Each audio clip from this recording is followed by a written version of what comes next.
Just in, Atiku insists on opposition coalition to unseat Tinubu in 2027, says train has left the station. Hello viewers and welcome to Infogist TV.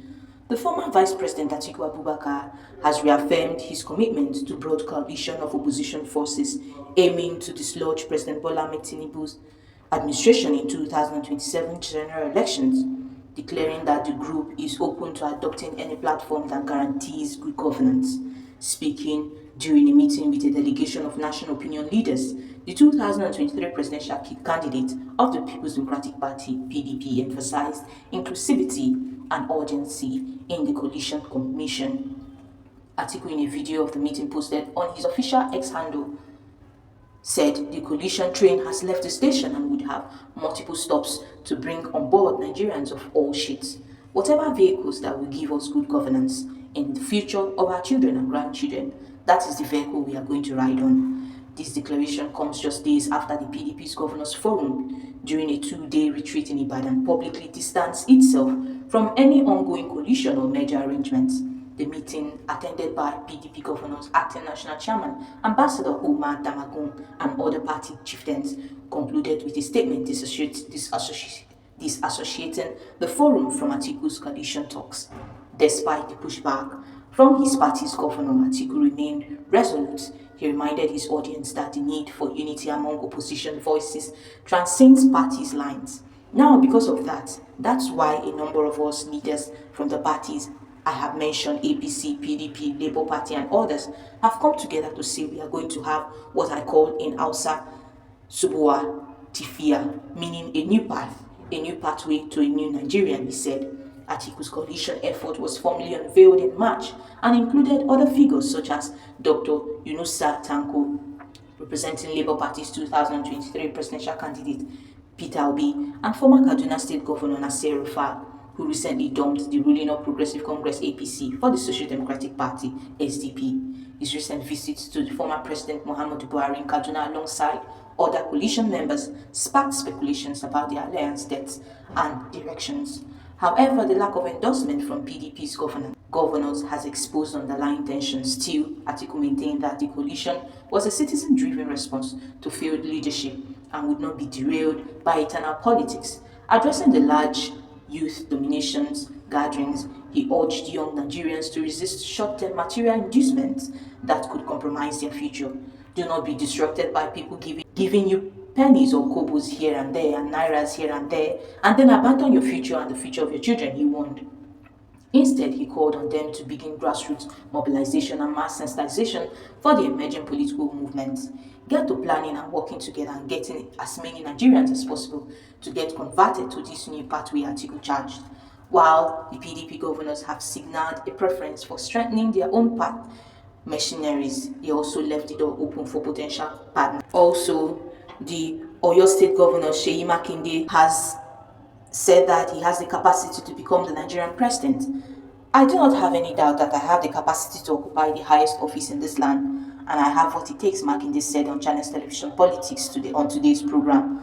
The Oyo governor, whose tenure will elapse in 2027, has been mentioning among likely hopefulness for PDP presidential ticket, as the party could be pushing for a southern candidate to challenge the President Bola Ahmed Tinubu.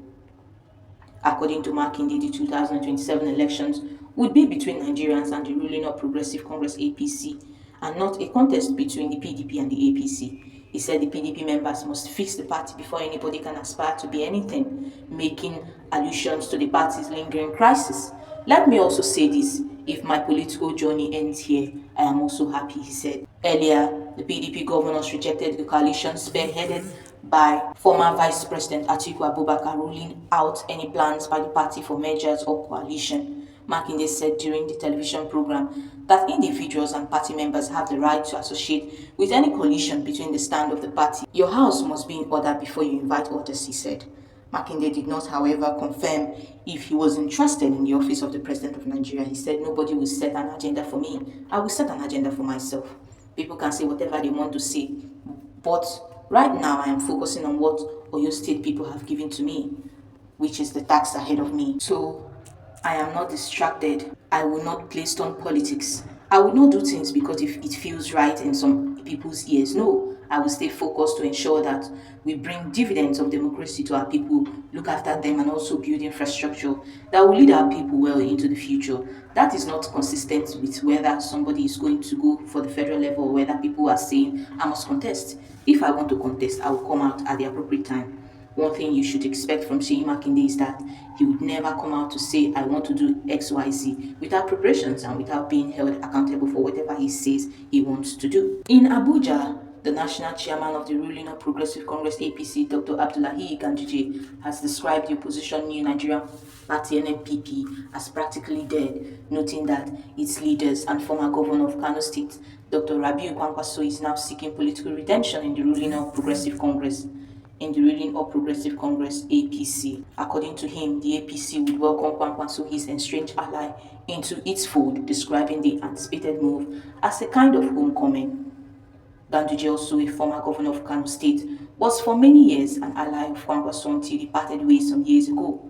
The APC chairman spoke on Tuesday in Abuja when he received a delegation from the Tinubu support group TNTH. On the other hand, the National Secretary of the People's Democratic Party (PDP), Senator Samuel Ayamu, has taken a swipe at the governors-elect on the platform of the party, saying that he was elected at the People's Democratic Party National Convention for 4 years, and with this, he cannot be removed by a handful of party men. According to him, the PDP's Governors Forum's decision to try to supplant an elected national officer